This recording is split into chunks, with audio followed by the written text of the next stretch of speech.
pra mim era tipo isso, eu sou de Iguaçu, era como quase dizer que eu era de outro estado, né? Soava assim, né?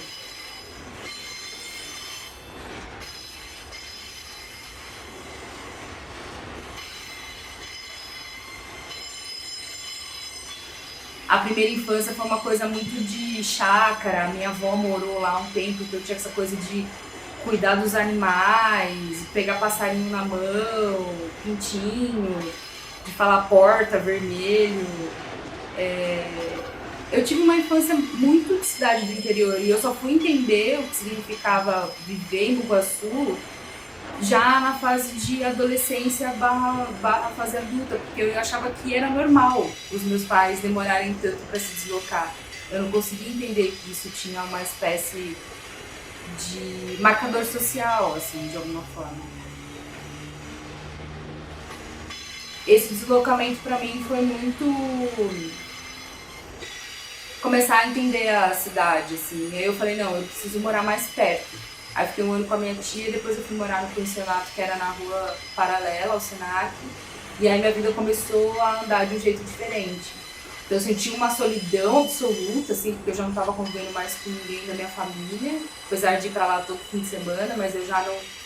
Foi quando eu comecei a perceber que eu já não morava mais em Iguaçu, não tinha mais uma relação. Eu até levava umas roupas, achava que eu ia numa festa, eu ia no barzinho beber com os meus amigos da época do colégio, mas nada disso estava acontecendo. As pessoas estavam vivendo outra vida, a maioria das minhas amigas já tinham filho, inclusive, e eu indo para a universidade. Então era uma solidão estranha até, assim. E depois disso, sei lá, eu mudei de casa umas 7 vezes.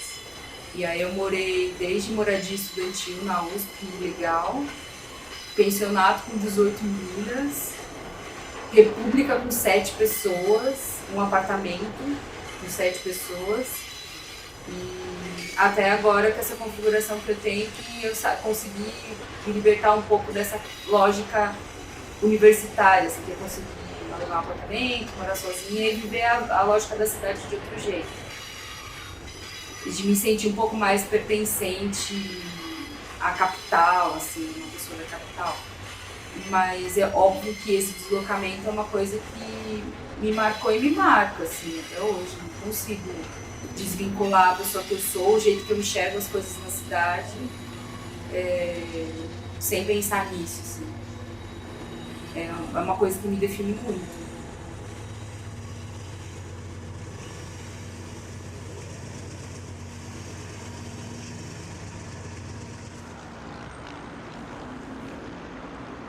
Quando os meus pais se casaram e começaram a se organizar, eles foram para a Zona Leste, porque estava surgindo a Coab, no caso a Coab 2. Então eles foram para lá logo no início, assim, no começo dos anos 80.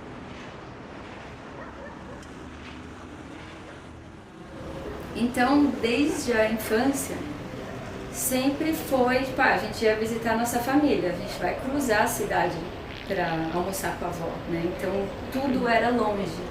As pessoas que vieram do Ceará, né, os parentes da minha mãe, todos, sem exceção, moravam em algum bairro mais extremo. Então a gente saía de Guaianazes para Osasco. Tudo era um longo trajeto.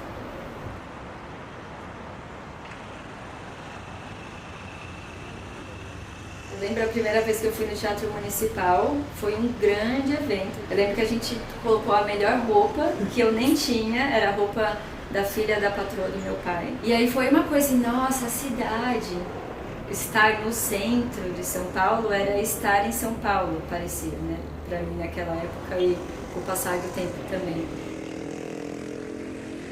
Quando eu entrei no Senac, na Lapa, eu morava em Itaquera, meu pai também. E aí ele chegava muito cedo no trabalho, né? Porque ele era o motorista da família, então ele tinha que já estar a postos para levar o patrão, para onde quer que fosse.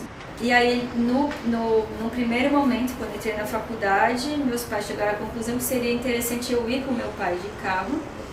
Só que aí nisso eu pegava carona com meu pai muito cedo. A faculdade abria às 7h30, eu chegava na Lapa umas 6 da manhã.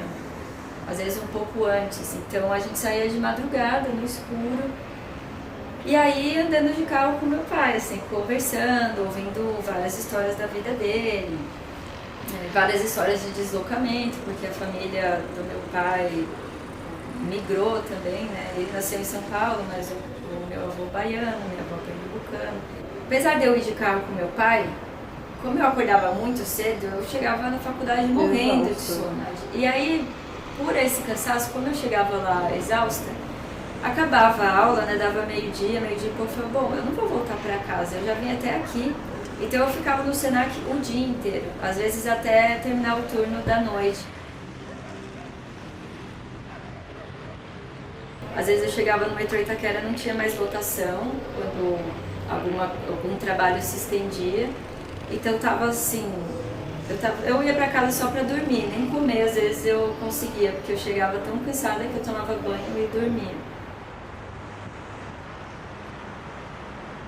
Aí eu e minha mãe, como era só nós duas já, a gente mudou pra Barra Funda, deu certo, pra facilitar, porque ia ser o meu último ano da faculdade, eu tinha que fazer um TCC e seria assim, impossível eu estar morando longe, trabalhando, estudando, fazendo tudo ao mesmo tempo.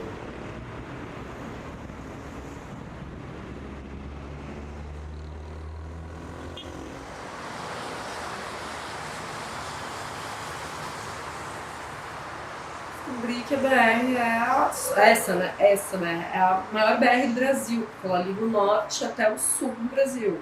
Já vi de tudo na BR, assim. E era sempre aquele caos, assim, tipo, alguma coisa acontece, fecha a BR, né? Assim. E, já peguei várias vezes, tipo, me irritei e saí andando do ônibus. Era sempre aquela fita. Vamos pra, vamos pra cidade, né? Apesar do Taboão ser uma cidade um pouco mais perto, né? Mas assim, médico, essas coisas eram sempre pra cá. Depois que a gente foi ficando um pouco mais velha, que construíram um shopping. E aí ele virou o grande, não só o grande point, acho que do Taboão, mas do Imbu ali também.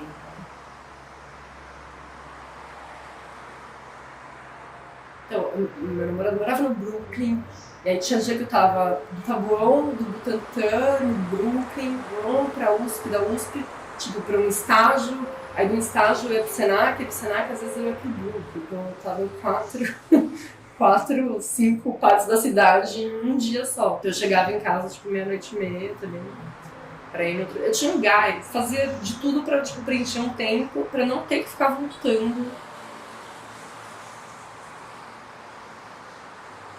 Eu andar de ônibus hoje, tipo assim, não quero, sabe? Só se for um trajeto pequeno, assim. Se tiver que ir, eu preciso fazer tudo de bicicleta, porque é isso, é uma coisa de eu tenho controle, eu faço, eu mando, tipo, eu chego, eu sei a hora que eu vou chegar, eu sei a hora que eu vou voltar, eu não dependo de ninguém. Acho que esse negócio de deslocar me deu um puxa, assim. É um trauma, tipo, eu não quero depender de nada, nem de ninguém, tipo, nem de transporte nenhum. Se eu tiver, preciso eu ter o controle do meu deslocamento.